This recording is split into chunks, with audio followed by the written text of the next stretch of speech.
Yeah, I love this thing. Some executives at Razors are like, why are so many people buying these?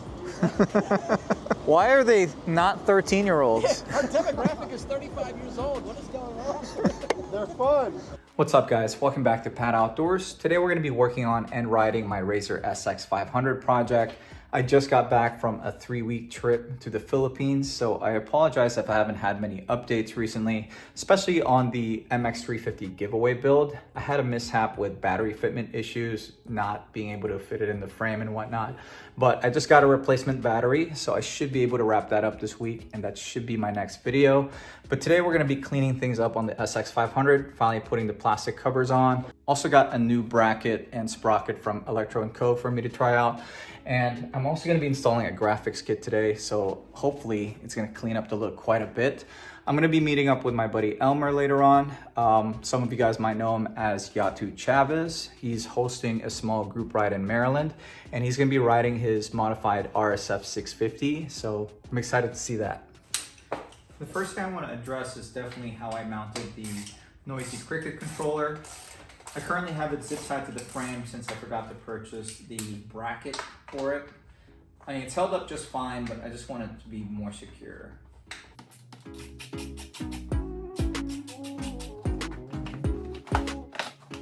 Yeah, as you can see, I just have 2 large zip ties holding up the controller.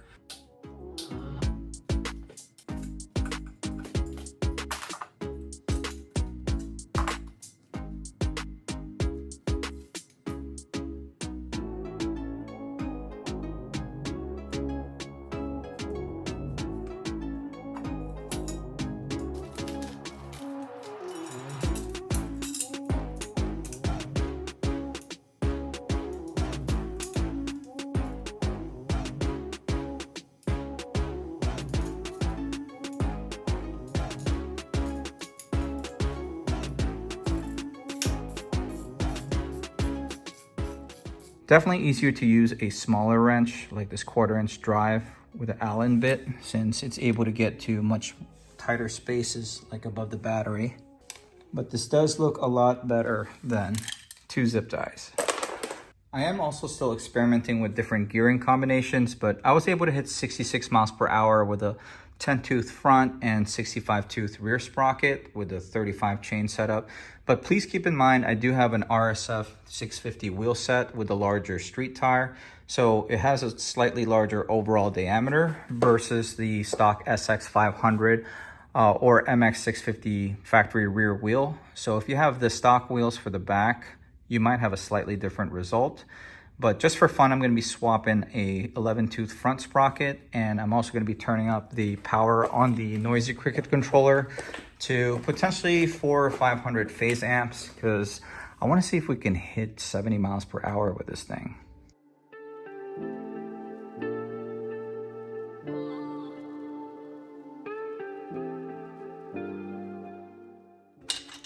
One thing to keep in mind if you're working on the EC4P or MY1020 style motor is the lock nut for the front sprocket is reverse thread. So to tighten it, you're supposed to turn counterclockwise.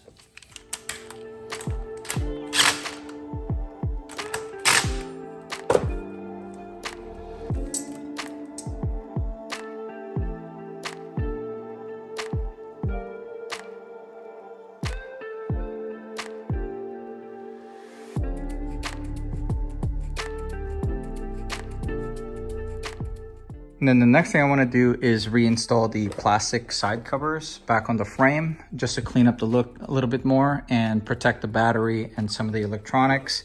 It looks like I'm going to have to trim the right side though, since I want to keep the switches in place. These are no longer functional, but I just don't want there to be open holes there. So I'm going to shave these down with an angle grinder just so it's flat, so it can sit flush against the battery. Yeah, I might have to cut from here all the way to about here in front of the Noisy Cricket controller. And I'm going to do that to both of them. That should give it enough clearance to reinstall it. Here's a general idea of the section that I'm going to be cutting on top of the covers. This should give it enough space for the battery and the controller.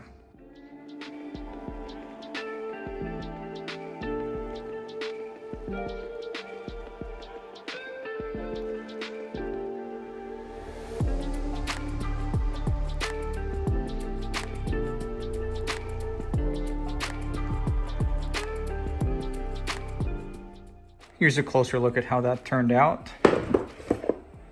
It's not perfect, but I think it looks pretty clean considering I did it with an angle grinder. Unfortunately, my Dremel broke, so just had to use what we got, but I'm pretty happy with it. The switches came out pretty flush. They're about a little over a 1/4 inch thick now, and as you can see, it's got plenty of clearance for the battery. So I'm just gonna clean this up a little bit more, and then we're gonna go reinstall the covers.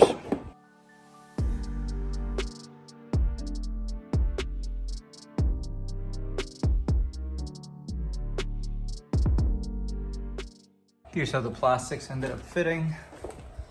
On the left side, I had to cut out an extra notch for the phase wires and the power cables. But besides that, the initial cut actually worked out pretty well. Now I'm gonna attempt to install the custom graphics kit that we got from JCGraphics.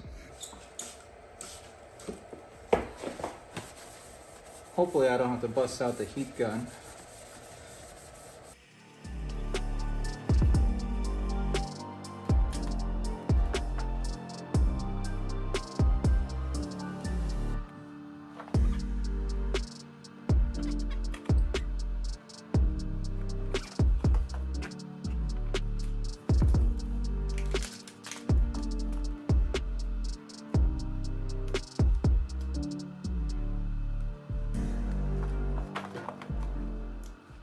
On second thought, it's probably better if I do though.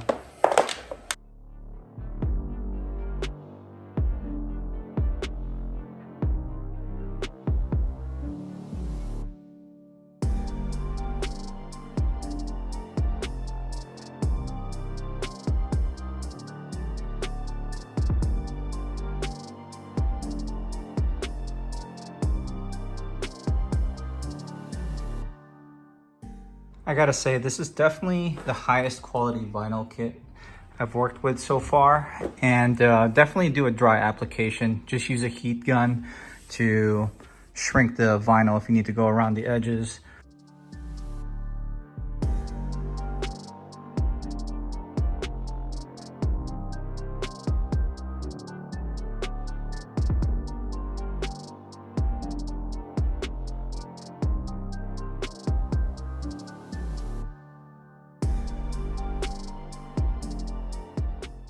Honestly, applying this is turning out to be a little easier than I expected, just because this is really good high quality stuff, and I'm able to still peel it back with a little bit of heat and just slowly apply it to get rid of some wrinkles that may appear. But as you see, this is the panel that I was really intimidated to install because it's super curved, but just dry application, a little bit of patience and some heat, and you're able to do it with no bubbles.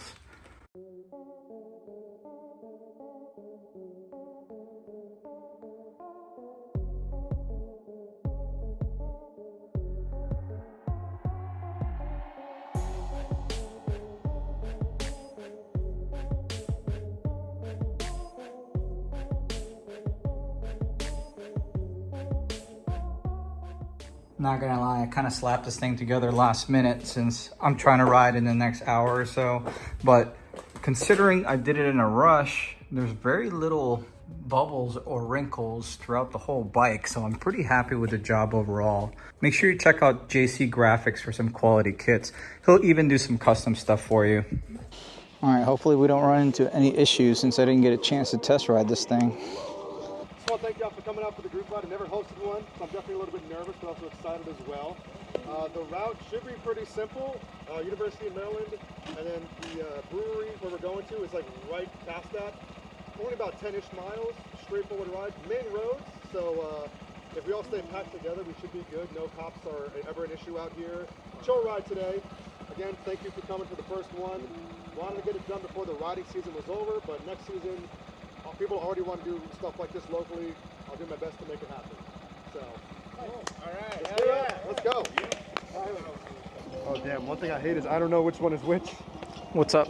The controller, so I can pull up. Oh shit! I should get out of here. Don't change my settings. Cranks it all the way up. No, I think we're good. All right. So I got to like Yeah, we're good. Bethesda, and then I took side road. I guess that's the only downside with a noisy cricket. I know. Yeah, this man's pretty brave. He's running the one motor front sprocket with no hardware on it. I keep checking Amazon to see if it got delivered, and we're right around the corner, but it's not. It's been real sketchy today.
What the heck is that thing?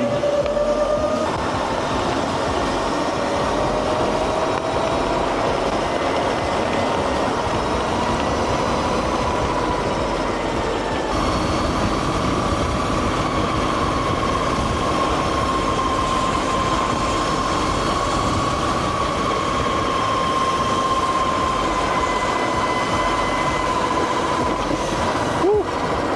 That was shady.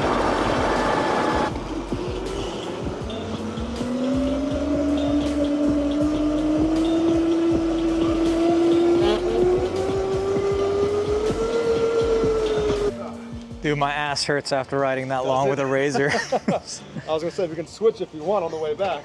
I'm gonna swap out my shock and pad up my seat. They have coral shocks for the SX, right? Yeah. I'm probably gonna get the same like D&M shock. I can't do it. I gotta get me a Tapia seat. It's a kid bike. It's tiny, right? You got that from your friend, right? The one that they trashed it?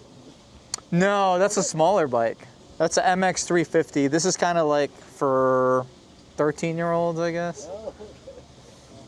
You're leading, sir. All right, a straight shot, no random turns.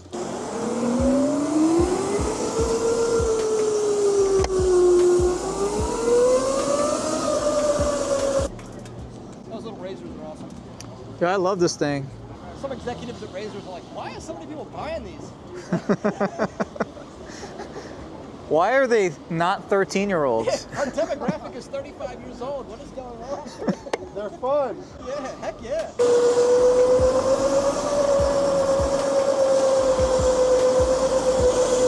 Is he gonna do something?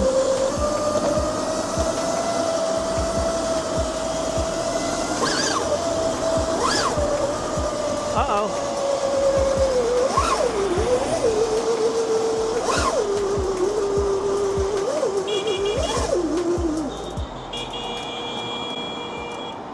What the hell just happened?